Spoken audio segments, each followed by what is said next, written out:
기도하겠습니다. 사랑의 주님, 참 감사합니다. 주님께서 이 아침에도 우리 생명에 호흡을 더하시고 우리의 생명보다 더 좋은 하나님의 인자와 또 하나님의 권능과 영광을 바라보기 위하여 이 새벽에 우리로 하여금 이 자리에 설 수 있도록 인도해 주신 것 감사합니다. 우리가 불렀던 찬양의 가사처럼 주님이 우리의 반석이 되시니 주의 말씀 위에 또 서는 저희들 될 수 있도록 주님 도와주십시오. 감사드리며 예수 그리스도 이름으로 기도드렸습니다. 아멘. 오늘 우리에게 주시는 하나님의 말씀은 시편 63편 1절부터 11절까지의 말씀 제가 봉독해 드리도록 하겠습니다. 시편 63편 1절부터 11절까지 말씀입니다. 하나님이여 주는 나의 하나님이시라. 내가 간절히 주를 찾되 물이 없어 마르고 황폐한 땅에서 내 영혼이 주를 갈망하며 내 육체가 주를 앙모하나이다. 내가 주의 권능과 영광을 보기 위하여 이와 같이 성소에서 주를 바라보았나이다. 주의 인자하심이 생명보다 나음으로 내 입술이 주를 찬양할 것이라. 이러므로 나의 평생에 주를 송축하며 주의 이름으로 말미암아 나의 손을 들리이다. 골수와 기름진 것을 먹음과 같이 나의 영혼이 만족할 것이라. 나의 입이 기쁜 입술로 주를 찬송하되 내가 나의 침상에서 주를 기억하며 새벽에 주의 말씀을 작은 소리로 읊조릴 때에 하오리니 주는 나의 도움이 되셨습니다. 내가 주의 날개 그늘에서 즐겁게 부르리이다. 나의 영혼이 주를 가까이 따르니 주의 오른손이 나를 붙드시거니와 나의 영혼을 찾아 멸하려 하는지 그들은 땅 깊은 곳에 들어가며 칼의 세력에 넘겨져 승냥이의 먹이가 되리이다. 왕은 하나님을 즐거워하리니 주께 맹세한 자마다 자랑할 것이나 거짓말하는 자의 입은 막히리로다. 아멘. 오늘 본문 말씀을 보시면 다윗이 하나님을 아주 간절히 바라고 있습니다. 그 간절함은 자신의 영혼이 주를 갈망할 뿐만 아니라 육체가 주를 앙모하나이다 라고 할 정도로 자기의 전 존재가 하나님을 바라는 그런 다윗의 간절함이 구구절절히 나타나 있습니다. 그런데 하나님의 간절함, 하나님을 찾는 장소가 광야죠. 그래서 63편 처음에 다윗의 시 부제로 달려있는 것을 보면 유대 광야에 있을 때에라고 되어 있습니다. 그런데 이 광야를 이해하는 다윗의 이해가 굉장히 독특한 것을 볼 수 있는데요. 그것을 2절에 보시면 이 광야 곧 물이 없어 마르고 황폐한 곳을 황폐한 땅을 성소라고 부르고 있는 이 다윗의 모습이 있습니다. 2절 말씀 보시면 내가 주의 권능과 영광을 보기 위하여 이와 같이 성소에서 주를 바라보았나이다 라고 이야기하고 있습니다. 다윗은 지금 자기 자신이 하나님의 영광과 권능을 보기 위하여 선자리, 성소, 곧 광야가 성소이다 라고 고백하고 있는 것입니다. 광야가 어떻게 성소가 되느냐? 광야에서는 아마 하나님의 도움이 없이는 살아갈 수 없는 곳이기 때문에 하나님을 바라지 않을 수 없는 바로 그러한 곳이었습니다. 사실 이 광야에서 다윗이 보고 싶었던 것은 하나님의 능력이었죠. 하나님의 권능이었습니다. 하나님의 영광이었습니다. 그런데 이 다윗이 맛본 것은 뭐냐면 하나님의 인자하심이었어요. 3절에 보시면 주의 인자하심이 생명보다 나음으로 내 입술이 주를 찬양할 것이다 라고 얘기하고 있습니다. 저는 이것을 어떻게 좀 바꿔볼까 말씀을 오늘 본문 가운데 권능과 영광과 환치 좀 바꿔서 우리가 이해해 볼 수 있는 단어는 오늘 본문 가운데 보면 7절에 주는 나의 도움이 되셨습니다 라는 것입니다. 사실은 다윗은 하나님을 향한 간절함으로 권능과 영광을 바라보기 위해서 물이 없어 황폐한 그 땅에서 하나님을 찾았습니다. 그런데 그것은 결국은 하나님의 도움을 바라는 것이었죠.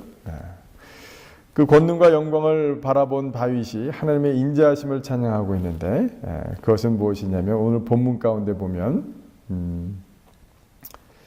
어디 갔습니까? 죄송합니다.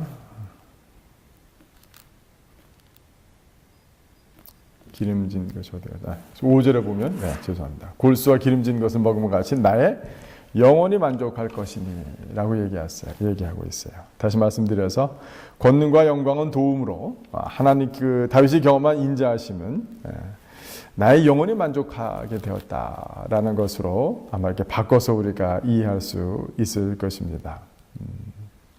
우리는 도움을 구하고자 이 물이 없어 마르고 황폐한 땅에서 하나님께 나아가는 것, 이것 게을리해서는 안 될 것입니다. 사람들에게 부끄러운 것도 아니요, 하나님께 부끄러운 것도 아니요. 이 광야 땅 가운데서 간절히 주를 찾는 하나님의 권능과 영광을 보고 싶어하는 그런 간절한 마음으로 나아가는 것, 그것이 바로 하나님을 만나는 방법이요, 하나님의 인자하심을 경험하는 방법이요, 내 영혼이 만족하여서 마치 골수와 기름진 것을 먹음과 같은 것이다라고 다윗은 이야기하고 있습니다. 아마 우리의 신앙생활도 그런 것이 아닌가 싶어요. 하나님의 도움을 구하여서 주님께 나왔다가 하나님이 얼마나 좋으신 분인지, 하나님이 얼마나 풍성한 분이신지, 얼마나 인자한 분이신지 그것을 경험함으로 말미암아 우리 입술에 찬양이 끊이지 아니하고 감사가 끊이지 아니하고 내 영혼이 만족되었습니다라고 고백하는 것, 주님의 도움보다도 하나님의 인자하심을 더 노래하고 있었던 다윗의 이 시편을 보면서 그렇구나, 정말 광야로의 초대, 고난 가운데로의 초대, 주님의 도움을 향한 부르짖음, 이것이야말로 내 영혼이 만족되어지고 하나님의 인자를 경험함으로 내 입술에 찬양이 끊이지 아니하는, 감사가 끊이지 아니하는, 참 그것이 우리 신앙의 또 전부이고, 또 그런 가운데 하나님께서는 자신의 도움도 베풀어 주시는 그 역사가 있는 것임을 다시 한번 이 다윗의 시편을 통해서, 이 다윗의 고백을 통해서 우리가 확인할 수 있는 것입니다. 우리가 간절히 주님을 찾고 찾을 때에 오늘 다윗은 또 다른 표현으로 하나님의 도우심을 고백하고 있는데, 그것은 8절 보시면 나의 영혼이 주를 가까이 따르니 주의 오른손이 나를 붙드시거니와 라고 이야기하고 있는 것입니다. 하나님께 부르짖어 하나님께 가까이 가고자 광야 같은 곳을 성소라 부르며 그 가운데 권능과 영광을 바라보기 원했던 그런 다윗, 그런 다윗처럼 저희도 더 부르짖어 또 기도하고 하나님을 간절히 찾고 찾는 그 일 가운데서 하나님을 가까이 하고자 하는 그 노력 가운데서 뒤떨어져서는 안 될 것입니다. 그러면 하나님은 우리가 가까이 가고자 할 때 자신이 우리와 함께 하심을, 우리의 가까이 있음을 우리에게 보이실 것이고, 그것을 위해서 내 영혼이 만족할 때 하나님의 도움도 이 땅에서 경험하는 또 그런 기이한 놀라운 역사도 많이 일어날 것입니다. 우리가 계속해서 하나님을 찾고 하나님을 가까이 하고자 하는 노력들, 그것에 경주하시는 또한 저와 여러분, 다윗의 고백이 저와 여러분의 고백이 되기를 주님의 이름으로 축원합니다. 기도하겠습니다. 사랑의 주님, 참 감사합니다. 하나님, 다윗은 오늘 광야, 곧 물이 없어 마르고 황폐한 땅을 성소라 불렀습니다.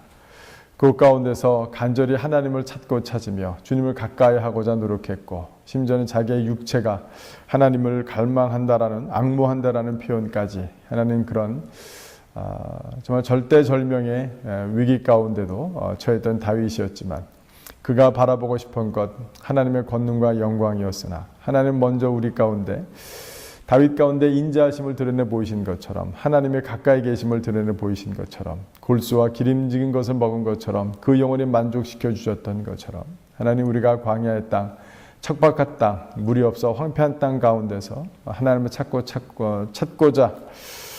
찾을 때에 하나님, 우리의 영혼을 만족시켜 주십시오. 하나님, 우리 영혼이 하나님 한 분으로 만족하며 주님의 보여주시는 당신의 사랑과 인자하심 때문에 주님을 찬양하는 그 자리 가운데 깊이 나아가는 우리 영혼들이 될 수 있도록 도우시기 원합니다. 하나님, 그러나 주님을 찬양하고 내 영혼이 만족할 그때에 주님의 도움도 경험하며 주님께서 나를 붙드셨다 라는 그런 간증으로 또 담대히 일어서는 저희들이 다 될 수 있도록 주여 축복하여 주시옵소서. 감사드리며 예수 그리스도 이름으로 기도드렸습니다. 아멘. 이 시간 우리가 수단에서 첩자로 몰려 종신형을 받은 기독교인에 석방되었다라는 또 이야기를 또 나눠드리도록 하겠습니다. 체코 시민권자인 피터는 미국 순교자의 소리 스태프의 일원으로서 15년이 넘도록 핍박받는 그리스도인에게 물질적, 영적인 원조를 직접 감독했습니다. 그는 수단의 기독교인들을 방문하고 한 사람의 치료를 돕기 위해 치료비를 전달한 것이 간첩 활동을 했다는 혐의로 체포되었습니다. 그는 수단의 한 법원으로부터 정부와 전쟁을 벌이고 군사 지역에서의 제한을 위반하고 정부와 권위를 악화시키는 소문을 퍼뜨리고 간첩 활동과 지역사회 간의 분쟁을 조장한 혐의로 지난 1월 29일 종신형을 선고받았습니다. 판결이 나온 이후 수단과 체코 정부 간의 협상이 진행되어 왔고 결국 체코 외무부 장관의 방문이 이루어지면서 2017년 2월 26일 피터의 석방이 알려지게 되었습니다. 박해 가운데서도 부르심에 끝까지 충성하는 복음의 증인들을 보호하시고 그들에게 은혜를 더하여 주시길 기도합시다. 네. 이 시간 또 기도할 때에 저희가 지난 수요일날 전상배 선교사님한테 들은 레이먼드 코 우리 중국계 말레이시아 목사님 또 실종되셨는데 또 그 가족들을 위해서 시간 또 함께 좀 기도해 주시면 감사하겠습니다. 기도하겠습니다.